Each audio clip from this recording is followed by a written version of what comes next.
My guests today are writer-director Emily Dhue and writer-producer actress Deana Taheri and their new short film, Bill.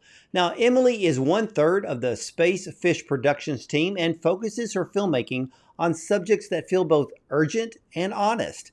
Now, her work has been recognized and screened by Virginia Film Festival, Atlanta Women's Film Festival, and the Chelsea Film Festival.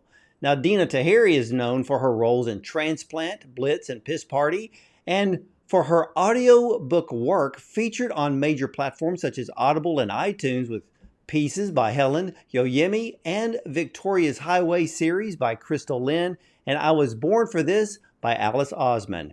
But they are here today to talk about their short film, Bill, a dark comedic short film that explores power, control, and societal expectations. But the story follows a woman who, after years of enduring her sexist husband, takes matters into her own hands by murdering him and turning his corpse into a puppet of the perfect husband.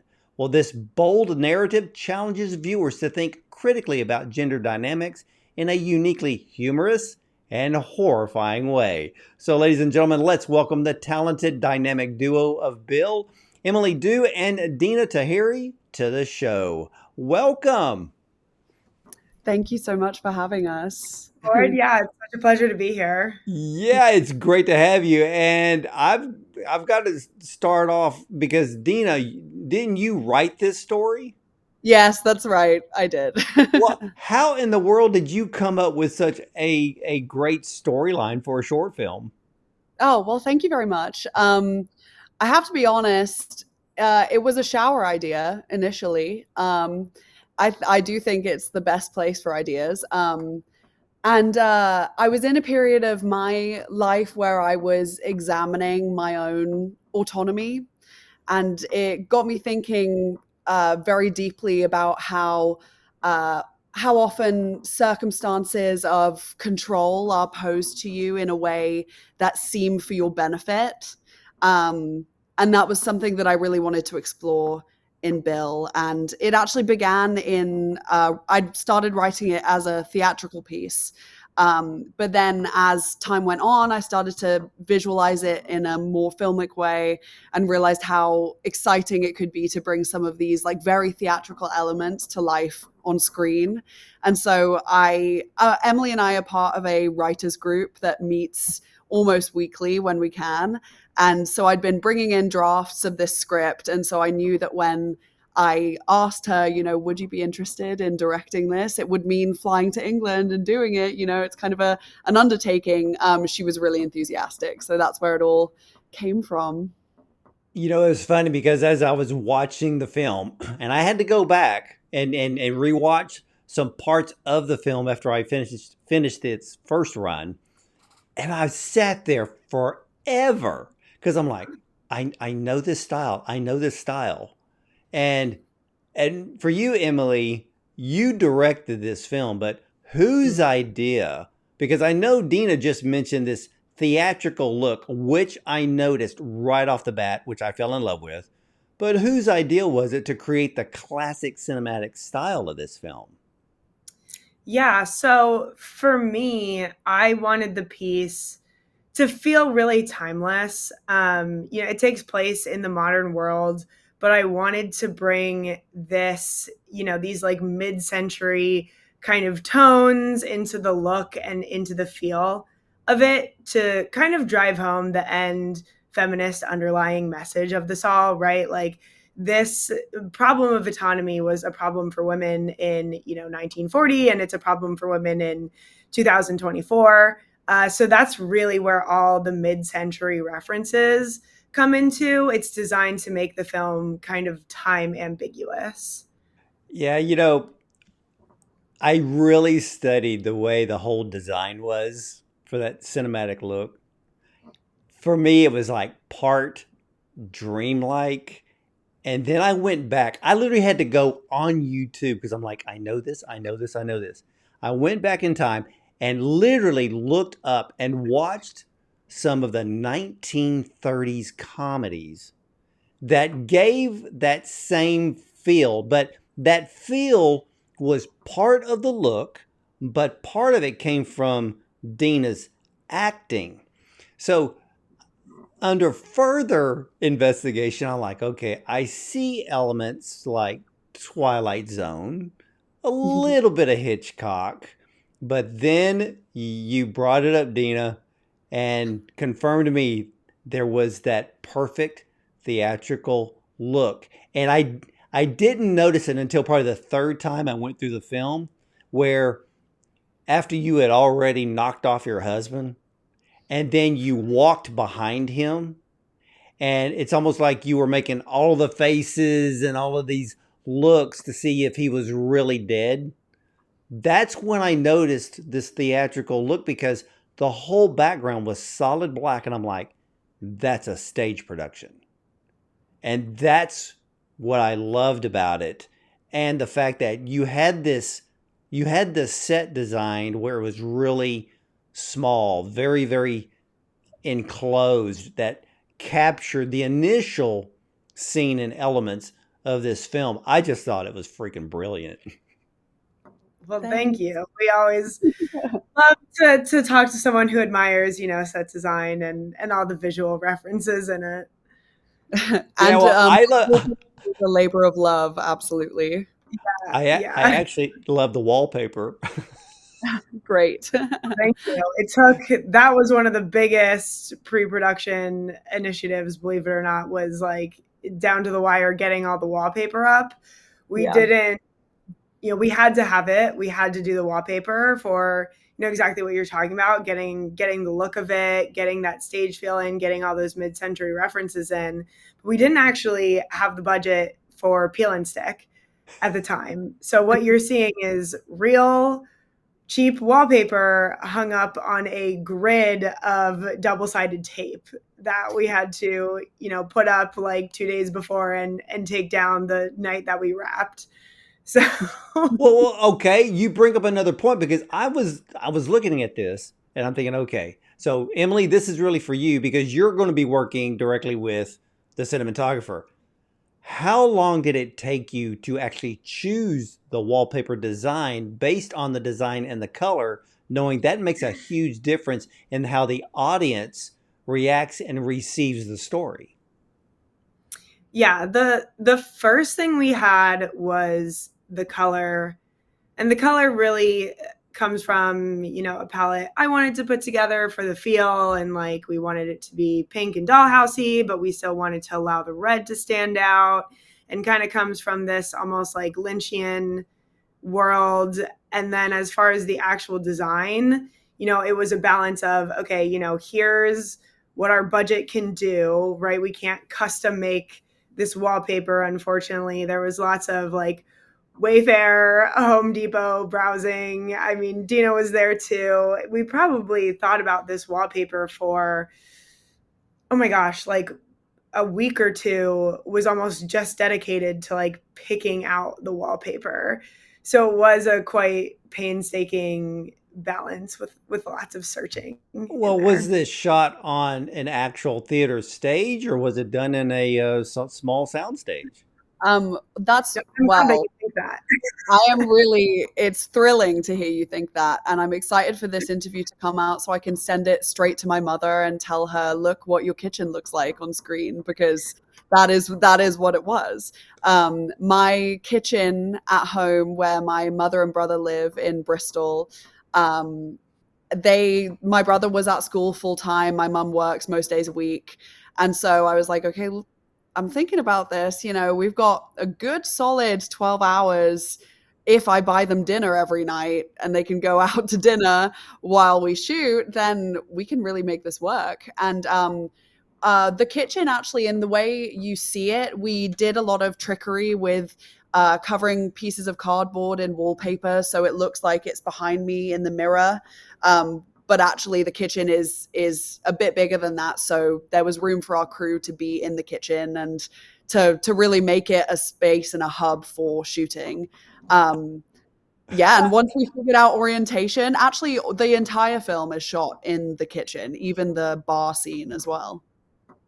Oh my gosh, this film just gets more brilliant the more you talk about it, because I didn't even think about the reflection in the mirror, because that takes a really kind of a camera trick shot to pull that off. But it was the lighting from the top which gave it that stage look, because it's very dark, it's very black, and then the light comes down, so everything is self-contained, which comes down to the framing and the story, because you want the audience to focus only on the characters and really nothing more. And even as wild as the wallpaper was, it added to the story and didn't cause distraction. Now, for you, Deana, how did you get into character for this role? Well, it's interesting because I guess there was a turning point because I also I co-produced the project and wrote it as well. So there was quite a lengthy period where I was mostly focusing on pre-production, like logistics of actually making it happen. And then there came a point where we're like a month out. I'm like, oh, I should really get some prep in, I should really start to delve into this from a purely acting perspective.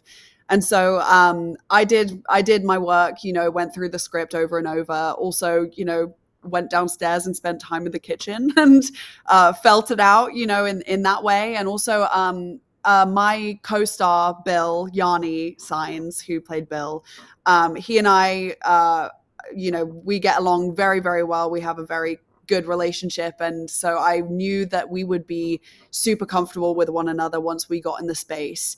But for me, I guess I was trying to work out the individual beats from start to end, because I wanted to really give the physical comedy all the grace I could and be able to relay this very real, very terrifying situation for this woman in a way that is like so absurdly funny. And so I was practicing faces, in the mirror, having a bit of a play around. But at the end of the day, it was very much spontaneity and working with a team that was so brilliant and feeling really comfortable and in Emily's hands as a director too. So Emily, how close was the camera to Deana when she crawled across that table to get to Bill? Pretty close. We definitely had to. I think the trickiest part was making sure that our DP was really safe when you see all the stabbing. The camera is safe with the blood flying around as well. Yeah, and make sure that the camera was covered with all the blood, because it was really, as you can imagine, a pretty tight space.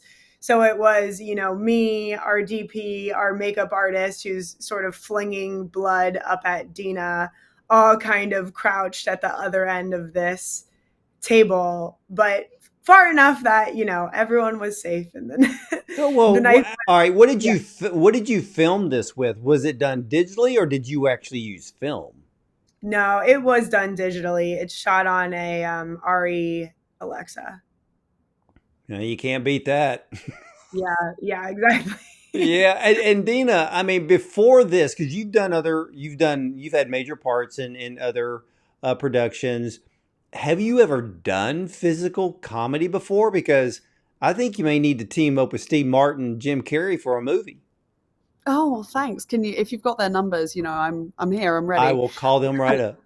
Oh, bless you. Well, I mean, I have in an educational setting. Funny as that sounds, I've had various like clown training, but nothing super intimate and not anything like this. It's something that I really, really love, and I've always admired. Growing up watching, Charlie Chaplin movies with my family, and it's just, and even Mr. Bean and things like that are really big references that I was just like, it's so special to relay such emotion without a word. And it wasn't necessarily at the very beginning of the writing process an intention for me to make Lilith a character that has no words. However, it just was supposed to be that way. And that's what I noticed. You didn't really have a line. You had the sounds of anger and like, I've had enough, because the husband, he was actually an abuser, very condescending, you know, and eventually, of course, here's the wife finally like, I've had enough, but it wasn't just leaving him. It's like, okay, you're done, because one of the parts of the physical comedy was, did he literally become a dead weight that you were forced to pick up and move around? Well, hopefully you think so. Yeah. But no, actually, this was something that made it so important that Yanni and I trusted each other so explicitly, because we had to choreograph all of these movements where we were actually attached to one another, especially when the broomsticks come out and our feet are literally taped together. He has his eyes closed. We were having to hit a specific mark to make sure we were in the right part of the frame. So there was a lot of choreography, a lot of trust that had to go into it, and also so much skill and thought on Yanni's part of just being able to walk without looking like you're moving, without looking like you're picking your feet up, and letting it, at least to camera, look as though I am fully puppeting this body. But I've got to say, there's just no way, there's no way it could have happened Well, if you it weren't came puppet. off that way. I mean, because literally when I watched it, I thought, "Oh my gosh, she's literally picking him up and moving him." Because for me, it would because it adds to the realism. Mhm. And Emily, when you first read the script, what was going through your mind on how to even film this? Yeah, I mean, I think first and foremost, it was about creating the tone, right? Like I remember I started to read the script. I read the sort of opening dialogue bit that Bill has, and I'm kind of like, what's going on here? And then it gets into the next part, and it's like, oh, well, this is a comedy. So it's, the first thing that I had to do was really feel out the tone of it and make sure that there was a tone switch, but that it didn't come out of nowhere, right? It was never like pretending to be something that it's not. Like the opening dialogue only works because it's absurdism the entire time. So that was my first thought is, okay, like, how do we create this tone? And then secondly, right, like with the lack of dialogue, it was really about breaking down the action bits that are in, the majority of the film into these plot beats, right? So you have the kind of like dealing with the consequences moment, you have the bright idea moment, you've got the building the machine montage kind of moment. So translating all of that action that was, just like written out in this almost like big chunk into digestible little story pieces, I think was the most important part for me in creating a story as a whole and an arc with no dialogue. Yeah, because I can see where because when if I was reading the script from the beginning, it comes across just by reading it. Okay, this is serious, and then all of a sudden you see this comedic turn. But on film, and this is where I think the balance of it all really worked, because he technically has all the dialogue. But if you sit there and listen to the dialogue, you're like, this is absurd. Because the things that he was saying was really far out of the norm. I mean, if some guy was literally saying that crap for word to a woman, he deserves to get stabbed. you know, and we'll just say in a movie, but but I mean, because it was so absurd, but then on film, you feel this, you do get a little bit of that comedic move, even from his dialogue, because Deana's facial expressions is what's leading into that dark comedy side. But at the same time, boy, I tell you one thing, when he dropped that knife, and that look he gave her, I'm like, I would have beat him up. Because I'm like, that's like, I mean, that is the worst condescending move anybody can make. Literally just staring at somebody like, you gonna get that? And I'm like, that's nuts. But I have to ask because there's they're both sitting at opposite ends of the table. Did you have to film each of their parts separately, or did you actually do a two-camera shot? Nope, we filmed each part separately. And I think that's another testament to our actors, right? That they were able to be really consistent with each other throughout that piece of dialogue, right? Obviously, we have them both like acting alongside each other in real time. So Deana has that, can get that reaction that's real, coming from like Yanni's dialogue. But yep, only one camera on all of this. Man, you must have had a great editor. We did. Yeah, because it was seamless. Because because a lot of times I'm not really going to sit there and like pick apart like, oh, you missed an edit point. I really don't care because a lot of filmmakers that I know, they're all up and coming for the most part. But to me, it's always the story. And if you get it right 90% of the time, but it was seamless. I mean, even down to, and I'm sure did you have to use a colorist? Mm-hmm. Yeah. Yeah. So we were very lucky in connecting with Picture Shop in the UK, who set us up with Tom Alexander, who was our colorist, who was just brilliant. We had remote sessions from New York to London, which was very fun, and he was so amazing in bringing this real sort of hazy Hollywood look to our film. So yes, we did use an amazing color.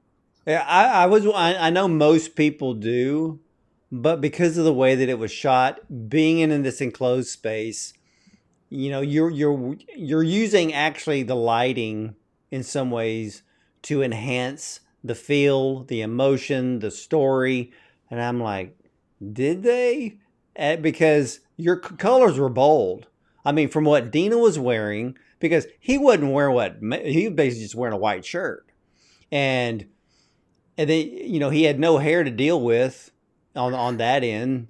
I mean, it's not he didn't. It's not like he had a big thick black head of hair or blonde or anything like that. And then you had the very bold wallpaper, but it all just worked together. But that ending was actually comical.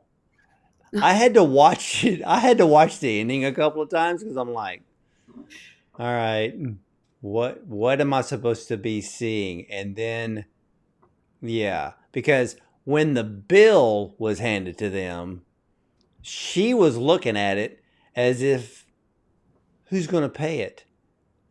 Is she, she really pushed over the top by her husband to almost where she becomes manic, thinking that he is going to reach for his wallet and take care of it because now she's in the driver's seat. Yeah.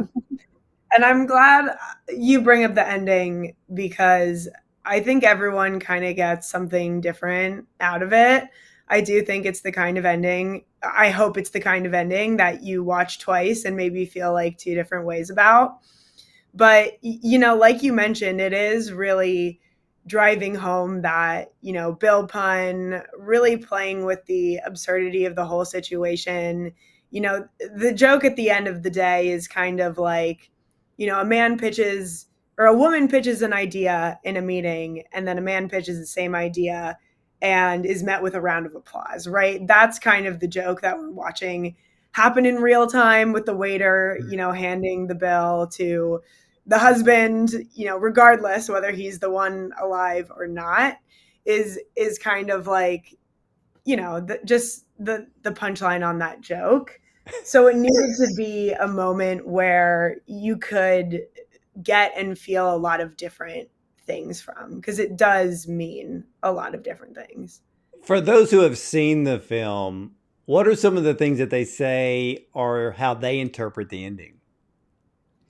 I mean, it's interesting because we've had quite a few people really tap into the fact that it says thank you on the bill, um, which is funny because it's not something that I'd thought about until it was brought up to me. But I do think that it works perfectly as well in sort of the wink to the audience of like, oh, I should be grateful for this man who provides for me, regardless of how awful I'm treated, you know? So to me, that's the most interesting response that we've gotten that I just didn't think about at all. No, Do you have anything? I would have never said that. No, right? No, there Yeah.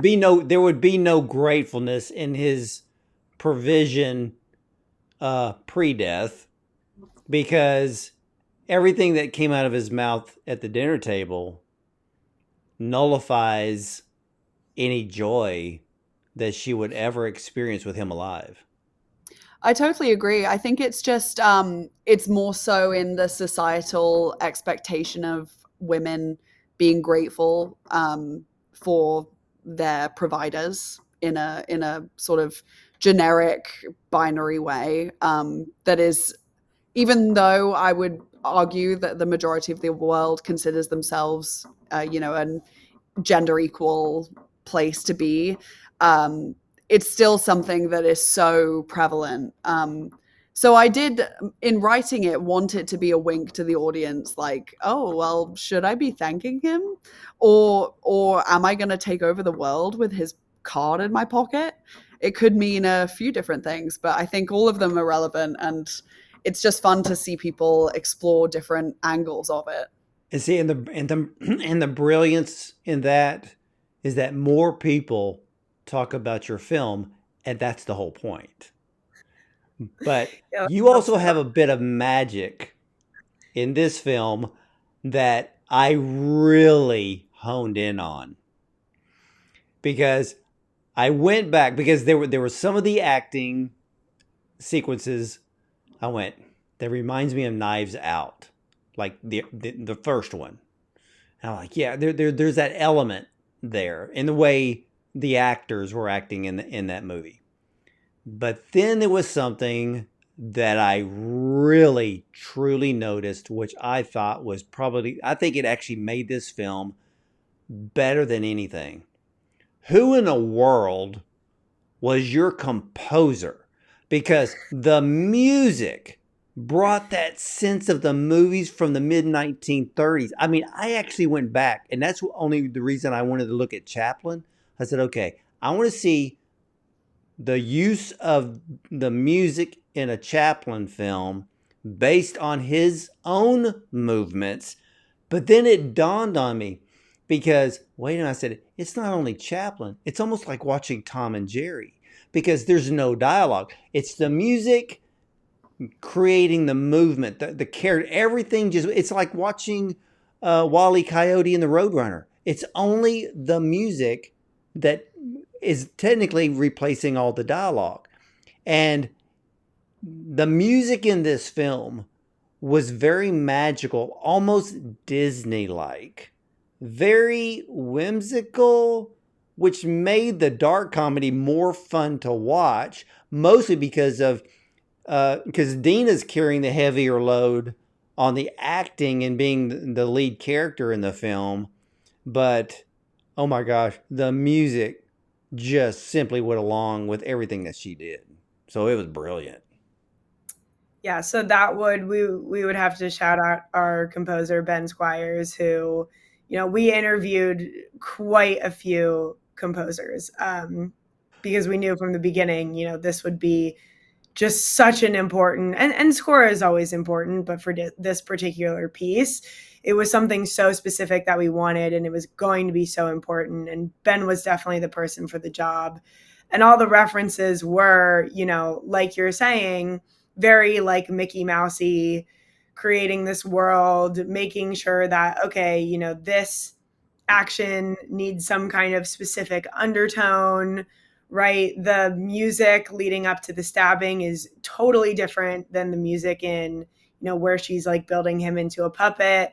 But the music, very much like the look of it and the tone of it has to also all exist in the same world, this kind of like classical score world.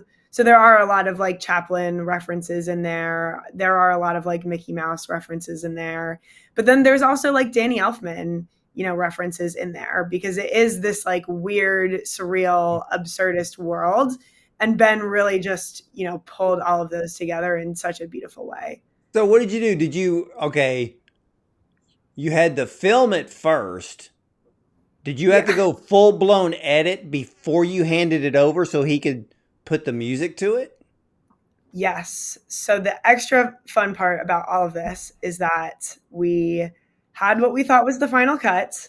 As an independent director, you say to yourself, okay, we've got to cut this down. We've got to kill our darlings. We did that, or I thought we did that. We sent it off. We got the whole thing scored. We started in on color.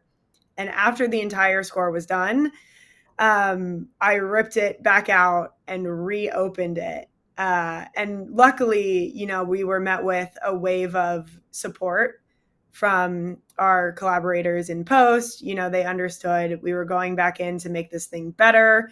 The original opening is much longer than the current opening, and honestly, needlessly so. It was just something that was so hard to see at the moment. What happens when we don't have 7 minutes of opening monologue? Well, it turns out, the whole thing's gonna like roll faster and be a lot more engaging. So it was one of the best and hardest decisions that we made, honestly, doing this entire thing. But again, Ben came back, he said, I can see why you guys are doing that. Had to redo quite a bit of the score from the opening, 5 minutes. We had to lose quite a bit of his work. But yeah, just super grateful for our collaborators in post who, saw, okay, you guys are doing this to make a better end product, and, we're going to roll with you and roll with the punches.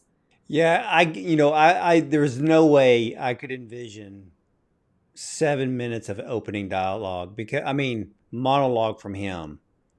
That would have been way too long. I've done 2.5 minute news pieces, and when you're done, it's almost like you watched it for 15 minutes.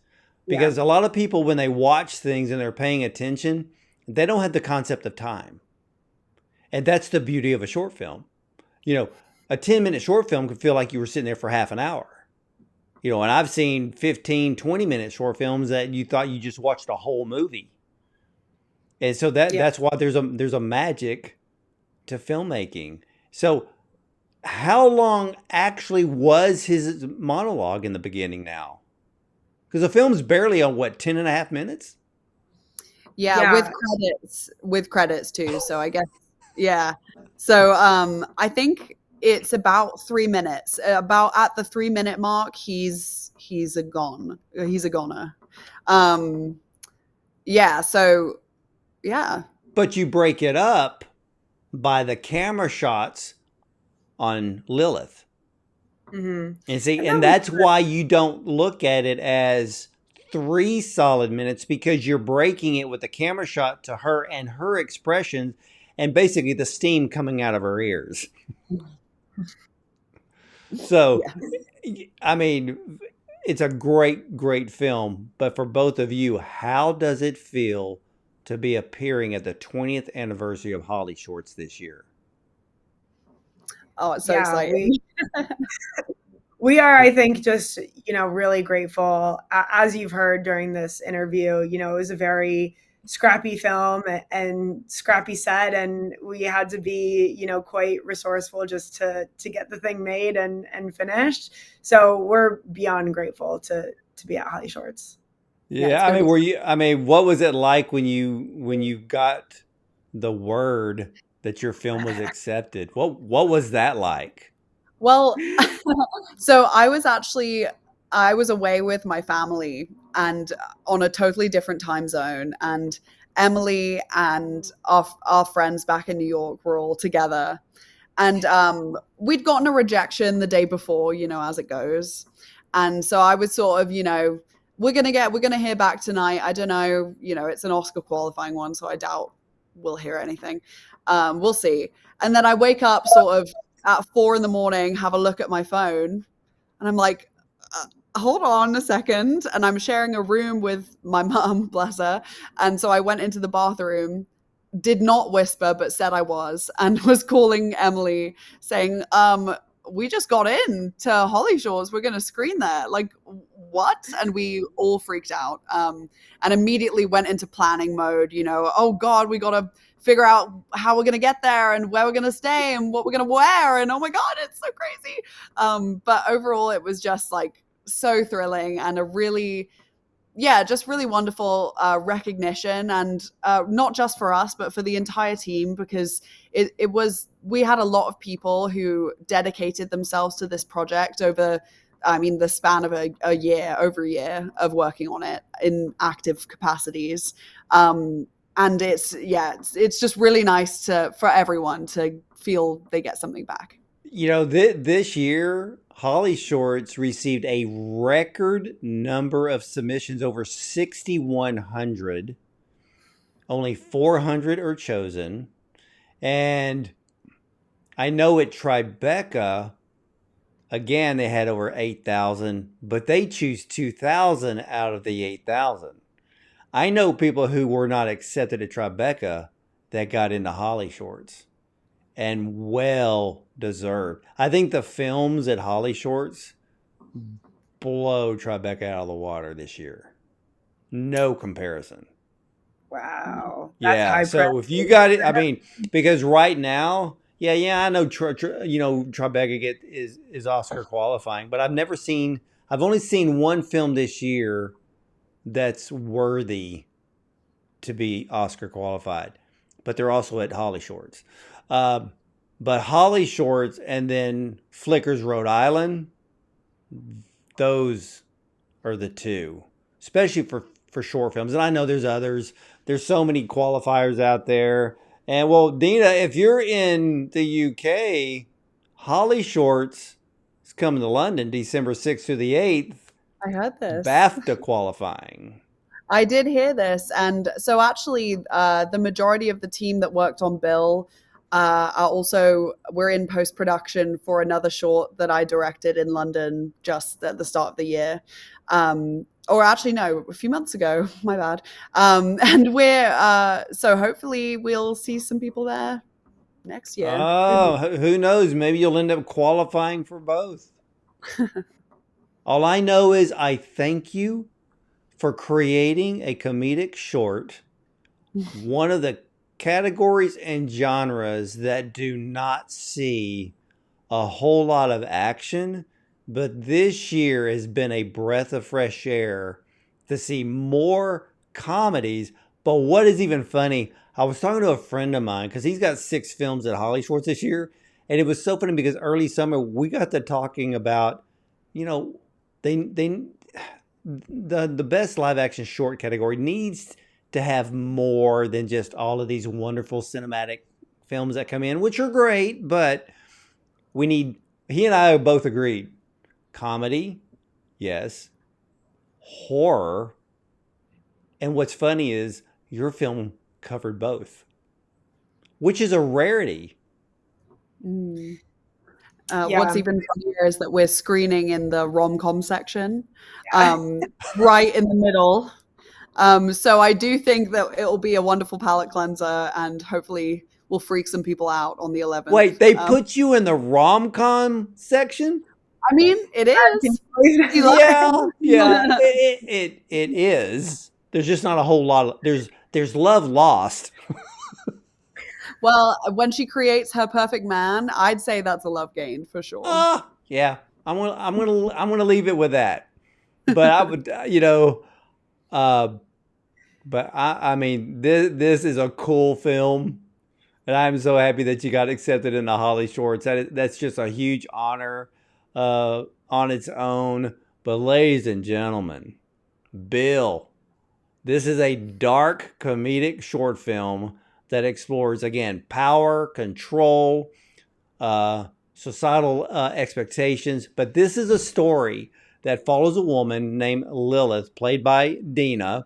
And after years of enduring her sexist husband, and when you watch this film, I don't think you could find anybody more sexist than this character. but she takes matters into her own hands by murdering him and turning his corpse into a puppet of the perfect husband. That's the one reason I wanted to watch the film, was for that part alone. But this bold narrative challenges viewers to think critically about gender dynamics in a uniquely humorous and horrifying way. But when you get a chance to see it, it is a delight to watch. But I got to thank both of you, Emily and Deana, for sharing your short film Bill with us today. And much success to both of you at HollyShorts and also to your future projects. And again, hey, whatever you got coming out next, feel free to contact me again. You have an open invitation to come back. Oh, thank you very much. It was lovely to meet you. Yeah, both of you too. And again, ladies and gentlemen, if you ever get the opportunity to see Bill, or if you're attending HollyShorts, you got to see this film.